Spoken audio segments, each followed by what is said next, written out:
शिव बोल बम जय Shiv. Presented by Sandeep Entertainment. Recording by Star Recording Studio, Begusaray.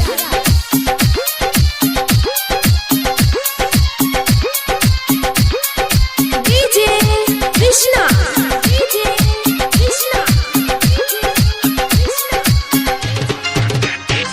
तोर महिमा महान,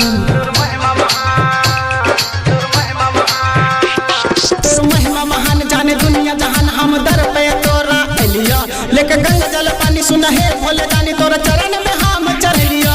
तोर महिमा महान जाने दुनिया जहान। हम चरण में तोरा एलिया लेके गंगा जल पानी सुना है भोले दानी। हम चरण में तोरा चल लिया है भोले तोहरे दया से ई दुनिया संसार चलै छ। बोले तोहरे दया से ई दुनिया संसार चलै छ।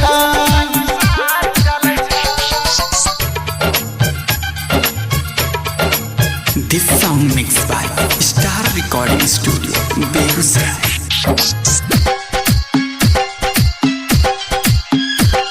बोला बोला बाबा गरीबनाथ की।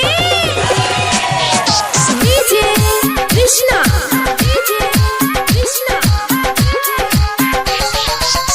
बोले बाबा तो ही छहो तीन लोग के दाता। दुनिया में सबका छै तोरे से नाता।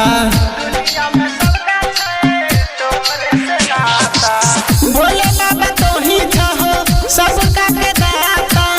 दुनिया में सबका छै तोरे से नाता। बोले बाबा तो ही छहो सबका के दाता। दुनिया में सबका छै तोरे से नाता। तोर महिमा महान जाने दुनिया जहान। हम दर पे तोरा अइबो लेके गंगा जल पानी सुना है भोले दानी। हम चरण में तोरा चढ़ैबो। तोर महिमा महान जाने दुनिया जहान। हम दर पे तोरा अइबो लेके गंगा जल पानी सुना है भोले दानी। हम चरण में तोरा चढ़ैबो हे भोले तोहरे दया से ई दुनिया संसार चलै छ। बोले तोहरे दया से ई दुनिया संसार चलै छ।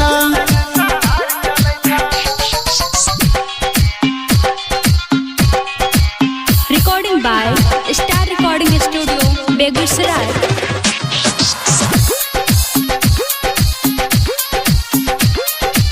बोला बोला देवघर वाले बाबा की। DJ Krishna.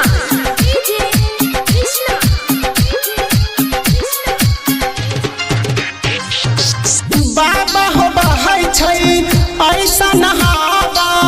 वायरस कोरोना के मिलै नै छै दावा।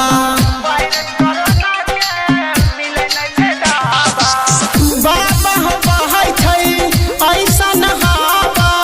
वायरस कोरोना के मिलै नै छै दावा। बाबा हो बहै छै ऐसा नहावा। वायरस कोरोना के मिलै नै छै दावा। तोर महिमा महान जाने दुनिया जहान। हम दर पे तोरा एलियो लेके गंगा जल पानी सुना है भोले दानी। तोरा चरण में हम चढ़ैया। तोर महिमा महान जाने दुनिया जहान। हम चरण में तोरा एलियो लेके गंगा जल पानी सुना है भोले दानी। हम चरण में तोरा चढ़ैया है भोले तोहरे दया से ई दुनिया संसार चलै छै। बोले तोहरे दया से ई दुनिया संसार चलै छै। Recording by Star Recording Studio, Begusaray.